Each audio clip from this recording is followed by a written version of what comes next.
Hello friends, this one Gurmeet Hooda and welcome to my channel Hooda education. जैसे कि मैंने आप लोगों को बताया था बिल्कुल स्टार्टिंग में इंट्रोडक्शन वाले लेक्चर में कि मैं आप लोगों को जो है सीरीज़ शुरू करवा रही हूँ पॉजिटिव फिज़िक्स के लिए। तो यहाँ पे इस वीडियो में मैं आप लोगों को पॉजिटिव फिज़िक्स का सिलेबस बताने जा रही हूँ ताकि आप लोगों को ये पता चल जाए कि हमें क्या कुछ प्रिपेयर करना है, क्योंकि जब तक आप लोगों को सिलेबस नहीं पता होगा तब तक आपको ये नहीं पता कि किस पॉइंट तक, किस हद तक कौन सी मेहनत कितनी करनी है या फिर किस चैप्टर को कितना प्रिपेयर करना है, कौन सी यूनिट प्रिपेयर करनी ज़रूरी है, कौन सी नहीं है, कहाँ से क्वेश्चन ज़्यादा आते हैं या कोई करनी है या नहीं करनी है। तो इस टाइप से मैंने जो है आपका जो सिलेबस है उसको 6 यूनिट्स में डिवाइड कर रखा है। हालांकि जो है यूनिट्स के अपने सब चैप्टर्स हैं और चैप्टर्स के सब चैप्टर्स हैं। तो सबसे पहले हम देखते हैं, पहला पॉइंट है मैकेनिक्स एंड वेव्स। तो मैकेनिक्स एंड वेव्स है, आप लोगों ने +1 में जो भी कुछ पढ़ा है उनमें से मैक्सिमम जो चैप्टर है वो आपके मैकेनिक्स में ही आते हैं। तो मैकेनिक्स में जैसे आपका डायमेंशनल एनालिसिस है, एरर्स है, यूनिट्स है। डीएसएसबी की अगर मैं बात करूं तो वहाँ पे एरर से क्वेश्चन जरूर पूछा जाता है। इवन एनवीएस केवीएस वगैरह में भी यहाँ से एक क्वेश्चन श्योरिटी के साथ आता है, डायमेंशनल एनालिसिस, एरर्स और यूनिट्स। और इसकी खासियत ये है कि ये बहुत सिंपल है, बहुत ही सिंपल। इसलिए ये जो यूनिट है, ये जो इस यूनिट में से आपका फर्स्ट चैप्टर है, काफ़ी सिंपल है, प्लस में आपके लिए स्कोर भी हेल्प करेगा स्कोर करने में। हालांकि क्वेश्चन यहाँ से ज़्यादा नहीं आते, 1 या 2 क्वेश्चन आता है, बट फिर भी हेल्प करेगा आपके मार्क्स को अर्न करने में। Second one is Newton's laws of motion and projectile motion. देखो, न्यूटन लॉज से अगर सीधा क्वेश्चन नहीं आएगा, लेकिन जो इक्वेशन ऑफ मोशन है वहाँ से क्वेश्चन ज़रूर आ जाता है। और इक्वेशन ऑफ मोशंस को यूज़ करके हम प्रोजेक्टाइल मोशन में उनसे रिलेटेड क्वेश्चंस निकालते हैं। मतलब प्रोजेक्टाइल मोशन में इक्वेशन ऑफ मोशन को यूज़ करते हैं। तो ऑब्वियसली हमें न्यूटन्स लॉज के बारे में तो पता होना चाहिए।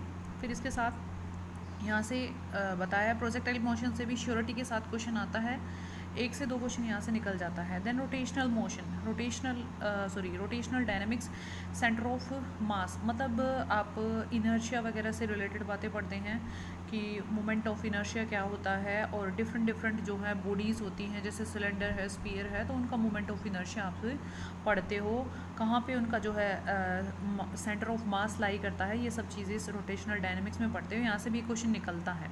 देन ग्रेविटेशन भी एक बहुत सिंपल जो है ये चैप्टर्स में से आता है, और यहाँ से क्वेश्चन जो है कई सारे निकलते हैं, 2 भी आ सकते हैं, 3 भी आ सकते हैं। काफ़ी अच्छा सिंपल टॉपिक है, मुझे बहुत सिंपल लगता है, तो आप लोगों को भी ऑब्वियसली सिंपल लगेगा, क्योंकि मैं आप लोगों को बहुत सिंपलिसिटी के साथ ये करवाऊँगी।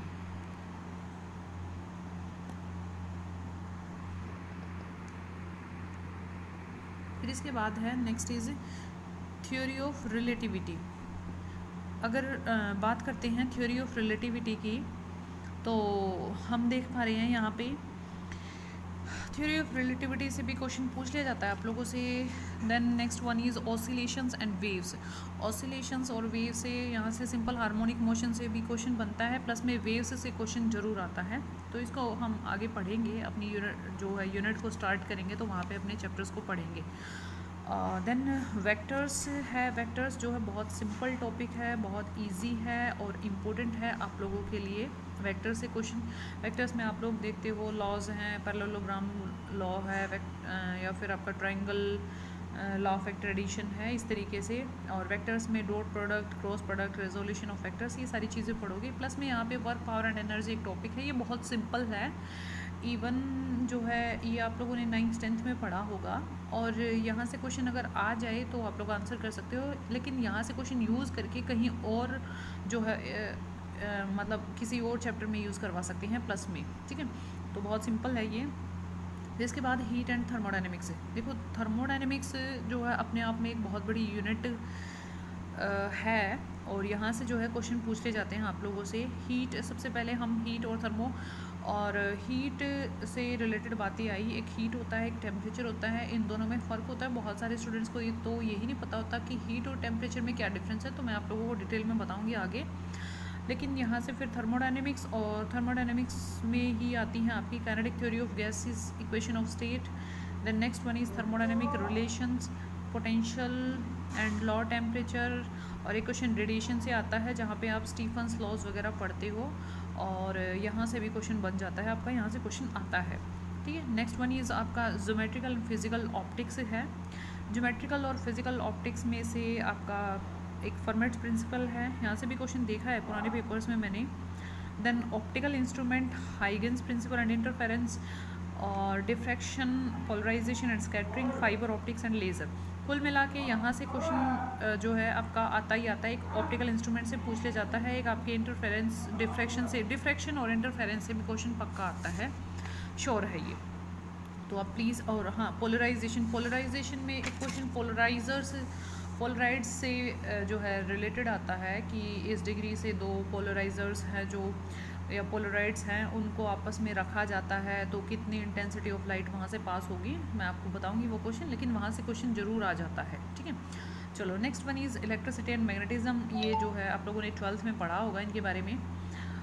बिल्कुल स्टार्टिंग वाले जो चैप्टर्स आते हैं आपके वो तो सबसे पहले आपकी इलेक्ट्रोस्टैटिक्स आती है, then direct current, alternating current, magnetism and magnetic effect of current, electromagnetic induction, electromagnetic waves, LCR circuit. तो ये सारा का सारा जो है +2 में जो बिल्कुल स्टार्टिंग वाले जो यूनिट्स आती हैं आपकी वहाँ से है। और ये जो है हमेशा ही यहाँ से इसको समझना आसान भी है, ये स्कोरिंग भी होता है, तो यहाँ से भी हम अपना अच्छा करने की कोशिश करेंगे ताकि आपके जो है मार्क्स अच्छे हो जाएं। ठीक है, then next is atomic and nuclear physics. ये जो है एटॉमिक और न्यूक्लियर फिजिक्स से भी क्वेश्चन आता है आपका। यहाँ से एक आपके सब टॉपिक्स हैं जो वो है atomic physics, quantum mechanics, nuclear and particle physics. ठीक है, तो ये कुछ एक टॉपिक है यहाँ से। Then next one is electronics. Electronics में आप लोग पढ़ते हो सेमीकंडक्टर डिवाइसेस आपके एनपी टाइप हैं, और डायोड, ट्रांजिस्टर्स हैं, एम्पलीफायर्स वगैरह हैं, ऑसिलेटर्स वगैरह, उन सब के बारे में हम थोड़ा थोड़ा देखेंगे ताकि हमारा जो है क्वेश्चन कवर हो जाए और हमारा पेपर में ना छूटे। Digital circuits and computers. ठीक है, और डिजिटल सर्किट्स में आपका गेट से रिलेटेड क्वेश्चन पक्का पूछा जाता है। ठीक है, तो ये था आप लोगों का कुछ सिलेबस जो मुझे बताना था, और इसके बाद ही हम अपना सिलेबस शुरू करेंगे फर्स्ट यूनिट से। और अगर आप किसी को भी कहीं भी कोई प्रॉब्लम हो तो आप लोग मैसेज कर सकते हो। सिलेबस को जो है आप लोग स्क्रीनशॉट ले सकते हैं।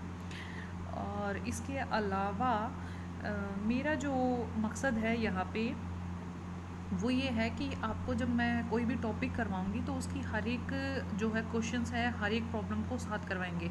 ऐसा नहीं है कि पहले मैं थ्योरी करवा दूं देन मैं आपको क्वेश्चंस करवाऊंगी, ऐसा बिल्कुल नहीं है। अगर कोई भी टॉपिक कंप्लीट होता है, चाहे वो 1 पेज का टॉपिक हो, तो उससे रिलेटेड उसके क्वेश्चन साथ साथ करवाए जाएंगे। अगर प्रीवियस ईयर में आए हैं तो वहाँ से भी क्वेश्चन करवाए जाएंगे। ठीक है, और मैंने यहाँ पर लिखा भी है with every topic question will be solve, तो ओबियसली क्वेश्चन सोल्व करवाए जाएंगे।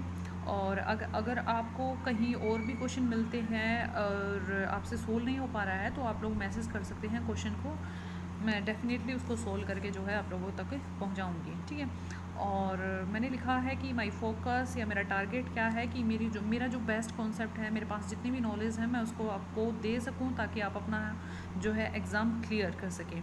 और जो है बहुत सारे स्टूडेंट्स सोचते हैं फ़िज़िक्स काफ़ी टफ़ है, तो ऐसा बिल्कुल भी नहीं है। ये आपका माइंड सेट है कि फ़िज़िक्स टफ़ है। तो अगर एक बार आपने फ़िज़िक्स को समझ लिया तो बिल्कुल जो है फ़िज़िक्स आप लोगों को सबसे सिंपल और सबसे इजी सब्जेक्ट लगेगा। आप लोगों को लगेगा कि हाँ, हमने फ़िज़िक्स जो सब्जेक्ट चूज़ किया वो बहुत अच्छा किया, क्योंकि फ़िज़िक्स ऐसा सब्जेक्ट है या फ़िज़िक्स की मैं बात करूँ क्या चीज़ है, तो जो नेचुरली जो भी चीज़ें हैं वो फ़िज़िक्स ही है। ठीक है ना, जब भी नेचुरली हम किसी चीज़ की बात करें फ़िज़िक्स, तो ऑब्वियसली हम अपने नेचर को समझने के लिए हमें फ़िज़िक्स आनी चाहिए, है कि नहीं है। नेचुरल प्रोसेस जैसे कि बिल्कुल जो फादर ऑफ फ़िज़िक्स की अगर हम बात करते हैं, न्यूटन ने ऑब्ज़र्व किया था कि जो है पेड़ से जो है सेब नीचे की ओर गिर रही है, तो उसका रीज़न था ग्रेविटेशन, आप सभी को पता है। लेकिन ये क्या है कि नेचुरल प्रोसेस है, आप लोग देख रहे हैं कि फल है वो नीचे की ओर गिर रहे हैं, किसी पत्थर को आप ऊपर फेंकते हो वो भी वापस नीचे आ रहा है। नेचुरली इन चीज़ों को आप लोग देख रहे हैं, और तो इनको समझना ज़रूरी है हमारे लिए।